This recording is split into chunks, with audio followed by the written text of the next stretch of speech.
As the night draws in and the fire blazes on the hearth, we warn the children by telling them stories. Star Wars teaches them always scan for droids. But my stories are for the education of the grown-ups. And my stories are all true. I'm Tim Harford. Gather close and listen to my cautionary tales.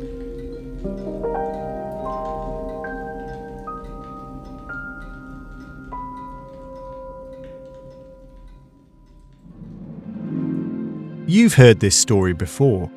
You might even have watched it happening live. 33 million people did.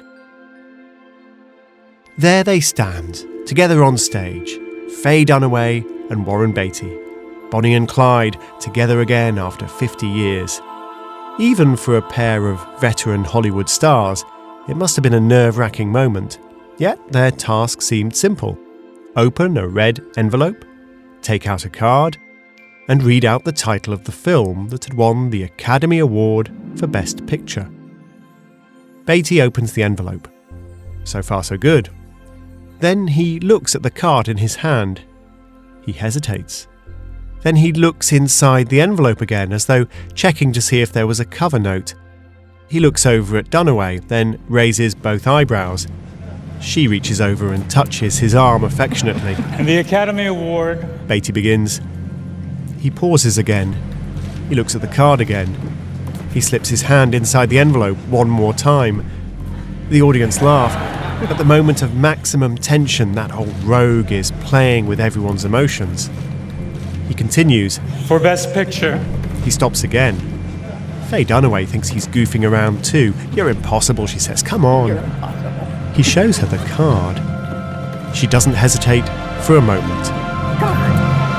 La La Land.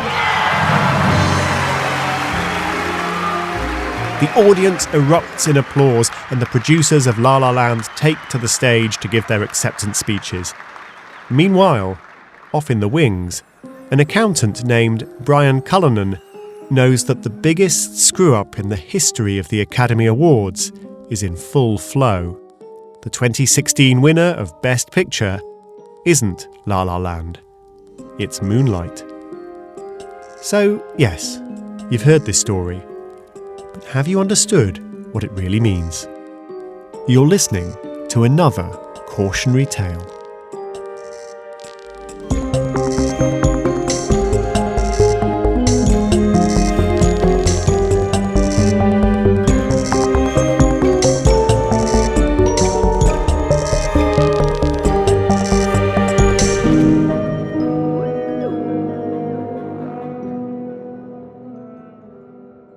There's a simple way to tell the story of this fiasco. As Warren Beatty walked on stage, Brian Cullinan's job was to hand him the envelope for Best Picture. Instead, Cullinan handed over the envelope for Best Actress. A few moments earlier, that award had been won by Emma Stone for her performance in La La Land. And so, when Beatty opened the envelope, he saw Emma Stone, La La Land. Jimmy Kimmel, the host of the Oscars that evening, jokingly blamed it all on Beatty. Warren, what did you do? I want to tell you what happened. But it really wasn't Beatty's fault. He didn't understand what he was looking at, and rather than say the wrong thing, he hesitated. Then he turned to Faye Dunaway. She was the person who actually uttered the title of the wrong film, but it wasn't her fault either. Imagine her situation. She's on stage in front of the most star-studded audience imaginable, plus tens of millions watching live on television. Beatty seems to be messing around, and she doesn't know why. The first thing she sees on the card is La La Land, and straight away that's what she says. Some people blame Beatty. Some people blame Dunaway. Most people blame Brian Cullinan, the accountant who handed over the wrong envelope. But all of those people, I think, are making a mistake. Almost a decade ago, years before this fiasco, I interviewed one of the world's most important thinkers on how accidents happen. He's a sociologist named Charles Perrow. And he told me something that stuck in my mind, that we always blame the operator. It's always, he says, a case of pilot error. Charles Perrault is a wise old man. He's older than the Academy Awards themselves. He was 4 back in 1929 when they were first presented. And Perrault is absolutely right. We inevitably look for someone to blame, and that inclination leads us astray. Our instinct is to blame the accountant, Brian Cullinan. He did give Beatty the wrong envelope. He was distracted. He'd tweeted a photograph of Emma Stone holding her Oscar statuette.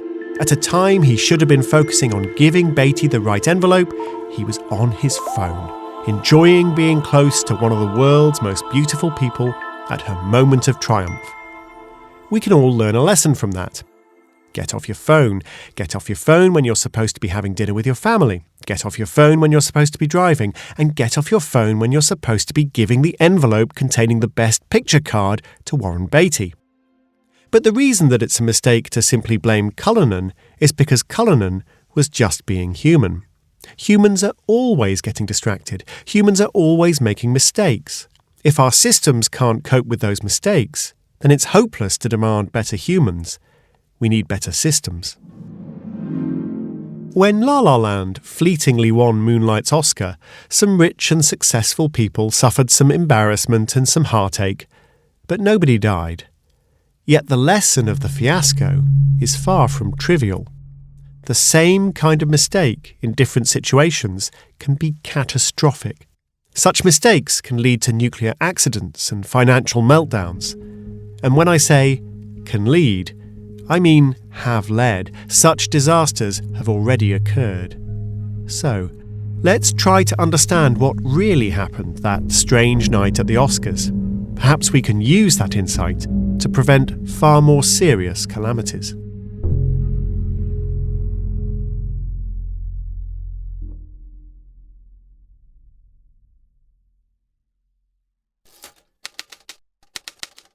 Let's talk about problem number 1. Bad typography. I know it sounds strange, but it's true. The card that Beatty took out of the envelope had 9 words on it, and the largest word is Oscars. Really? Is that really the most important piece of information? Are we worried that without it, Warren Beatty's going to think he's at the Iowa State Fair handing out a medallion for the best hog? The words La La Land and Emma Stone are printed with equal weight, even though the winner is Emma Stone. The rest is detail. Meanwhile, the important words Best Actress are tucked away at the bottom of the card, and they're tiny. If Best Actress had been prominent, Warren Beatty wouldn't have been confused. He would have known that he had the wrong card in his hand.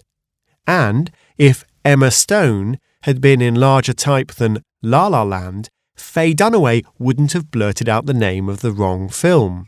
It would have been awkward for Beatty and Dunaway to walk off stage to get the right envelope, but not nearly as awkward as not walking off stage to get the right envelope. So, the Academy should have hired a designer. But they're not the only ones. Imagine that you're the night shift supervisor at a nuclear power plant. It's 4 o'clock in the morning, and you don't know it yet, but the turbine system that draws away the heat from the reactor core has just shut down. You're going to have to make some quick decisions, assuming you can figure out what's going wrong and why. What's that? Let's see. I think it's... jeez, the noise! Can we shut it down? I think... No. Can you? During the first few minutes of the accident, more than 100 alarms went off, and there was no system for suppressing the unimportant signals so that operators could concentrate on the significant alarms. Information was not presented in a clear and sufficiently understandable form. That's from the overview of the official inquiry into what was then arguably the world's most serious nuclear accident at 3 Mile Island in 1979. It destroyed the reactor, came close to a serious release of radioactive material on the eastern seaboard, and shattered the reputation of the American nuclear industry. It's striking how quickly the inquiry focused in on the question of design. But to anyone who studies how accidents happen, it's not surprising at all. The plant's control rooms were so poorly designed that error was inevitable.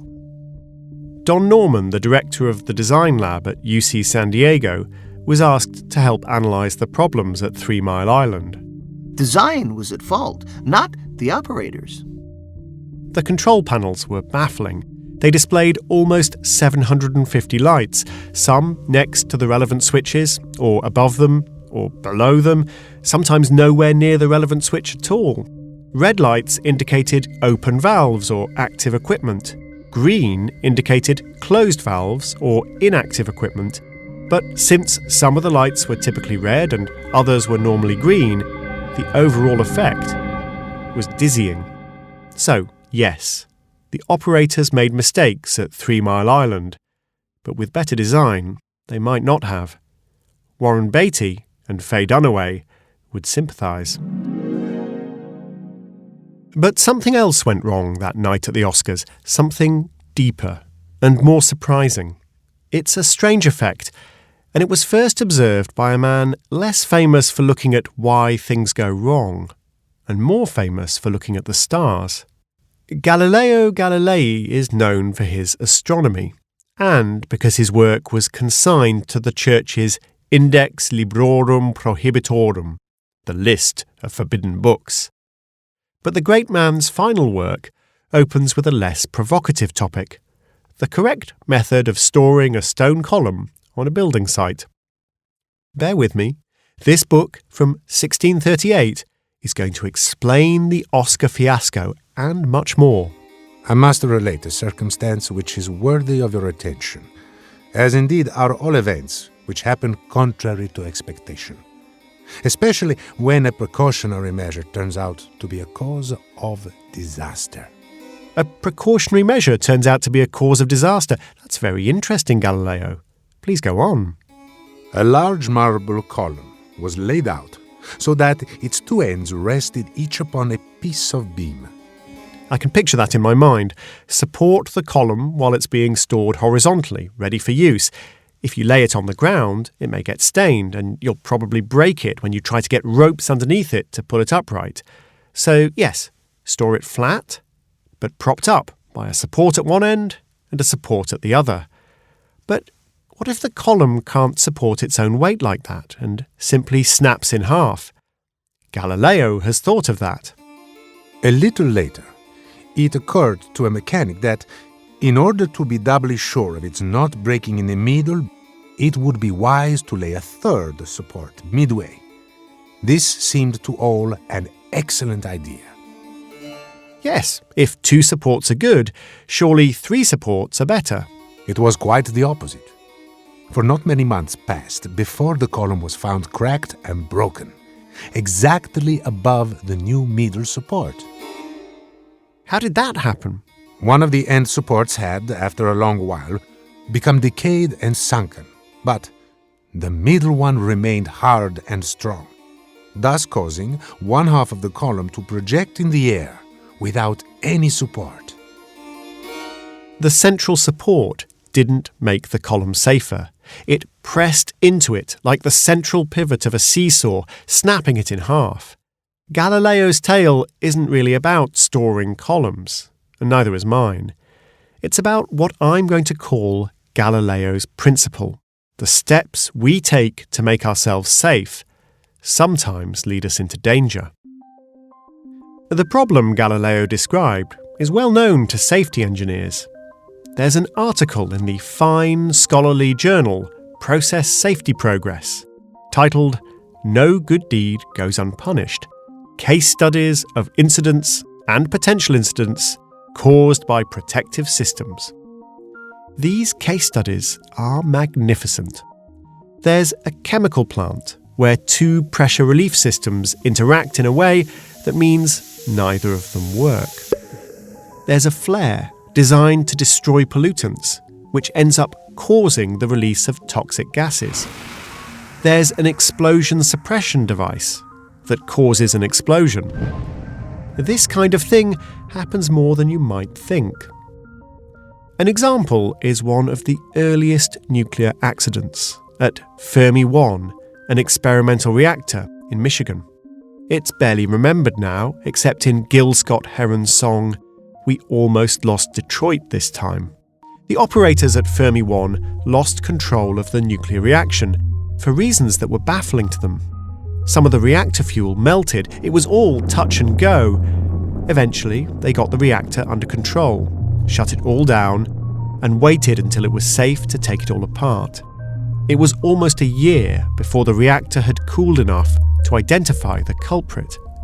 A piece of metal, the size of a crushed beer can, had blocked the circulation of the coolant in the reactor core.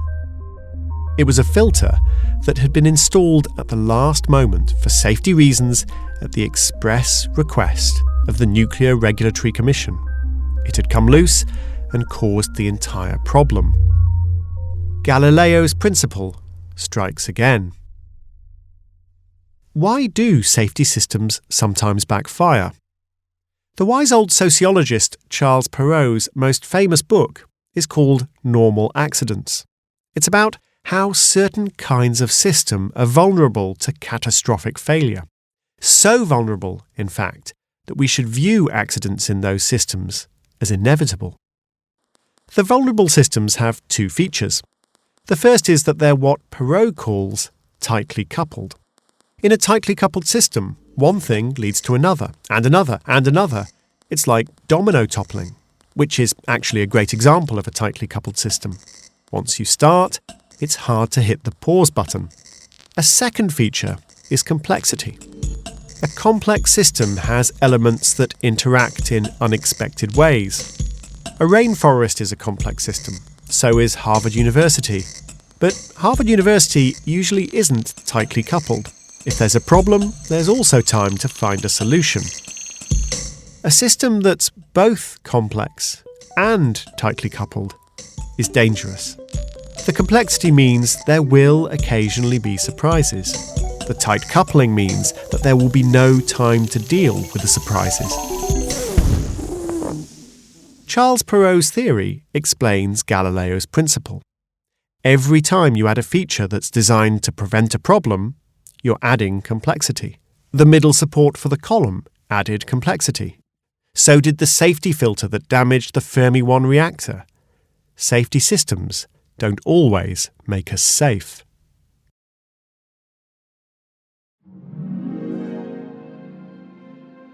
Here's the question we should be asking about that bizarre evening at the Oscars.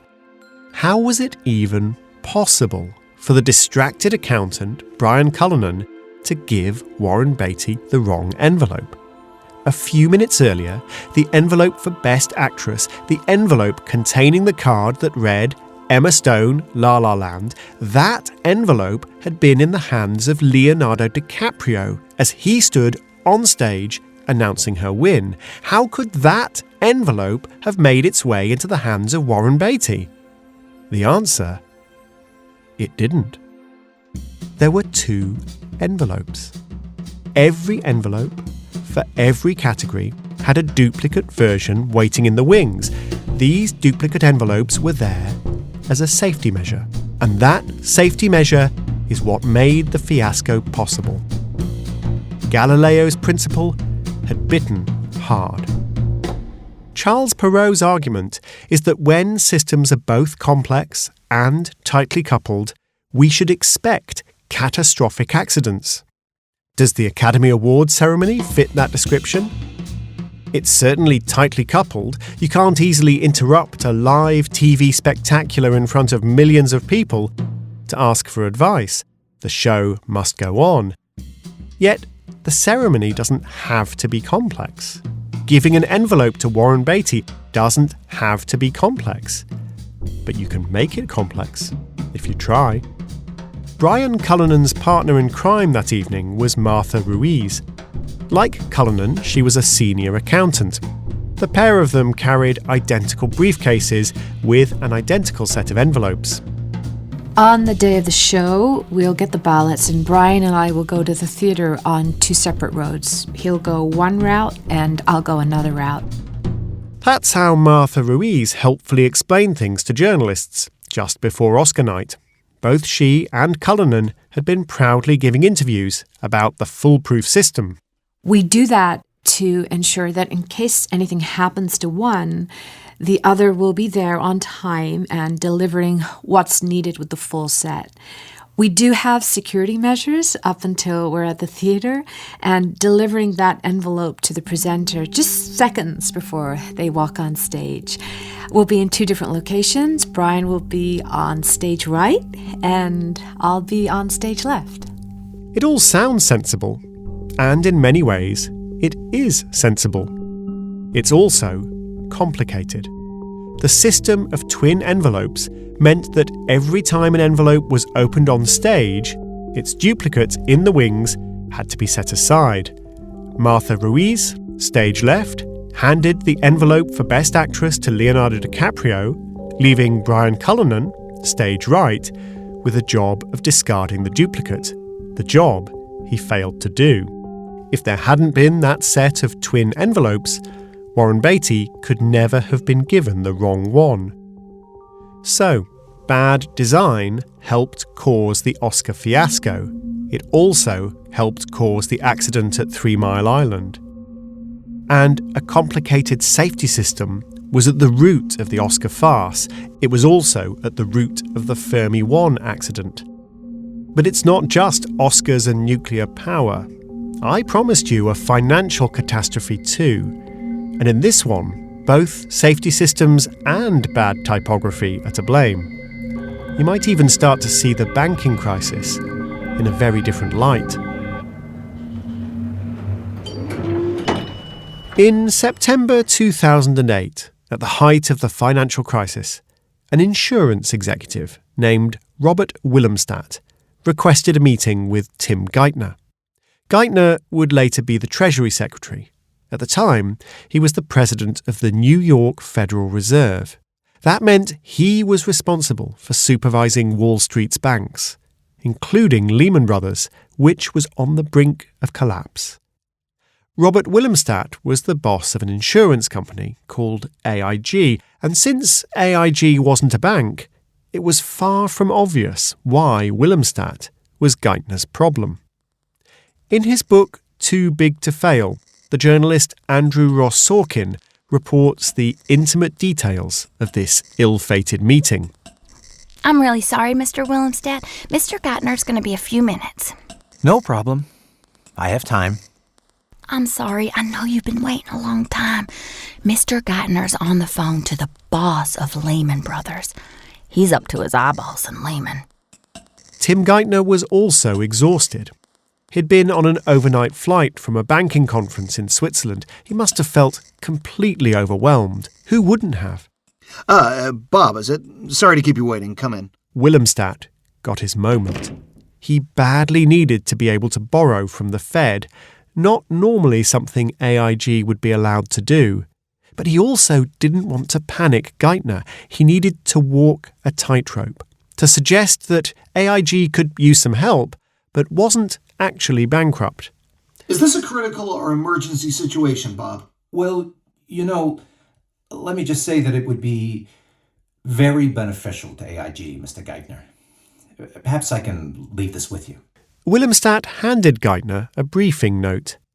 Buried deep within it was a fast-ticking time bomb. The largest firms on Wall Street were relying on AIG to pay out on insurance against financial trouble. The total sum insured was a truly ludicrous $2,700 billion. AIG couldn't possibly pay if all the claims came in, and it was starting to look as though they might. But that meant that the big Wall Street banks wouldn't get the insurance payments they were relying on. AIG was both a bigger threat to the financial system than Lehman Brothers, and a far more surprising one. If AIG was a safety net, it was one that wasn't going to break anyone's fall. But to realise that, Tim Geithner would actually have to read and absorb the information in the note. And he was busy. Really busy. So instead, he filed it away and turned back to the Lehman Brothers problem. AIG would melt down a few days later. The parallels with Oscar night are uncanny. For one thing, Geithner, who's no fool, had no idea how to interpret what he was looking at. It was unexpected, and the key information was buried in the small print. Faye Dunaway and Warren Beatty know the feeling. Then there's Galileo's principle. Safety systems don't always make us safe. Those insurance contracts were supposed to offset risk, not create it, right? But by now, we know that safety systems also introduce new ways for things to go wrong. The insurance contracts that were about to destroy AIG were called credit default swaps.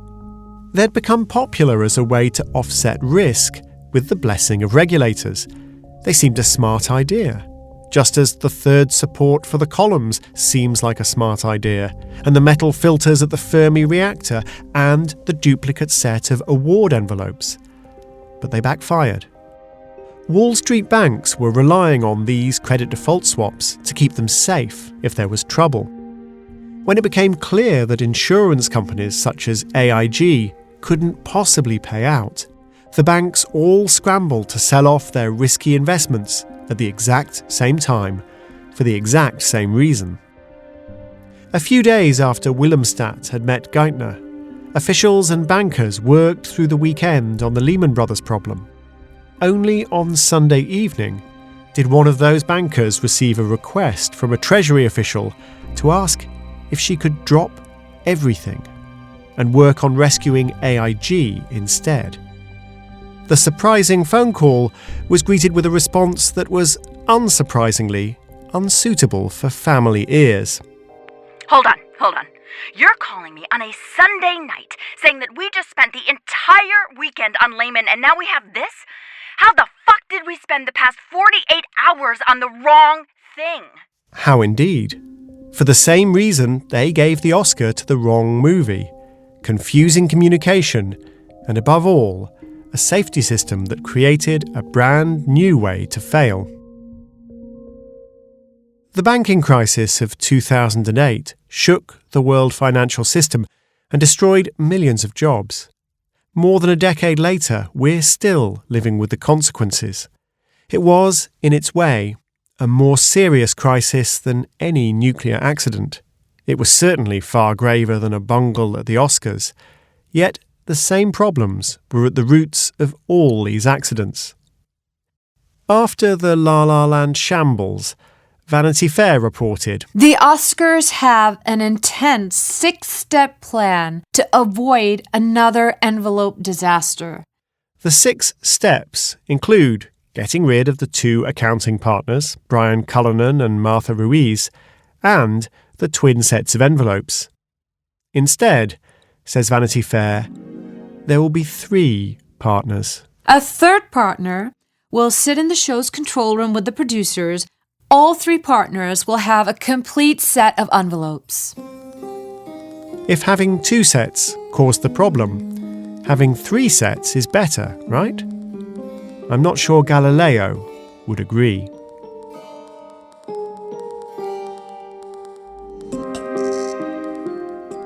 You've been listening to Cautionary Tales. I expand on some of the ideas in this episode in my book, Adapt. You might like it.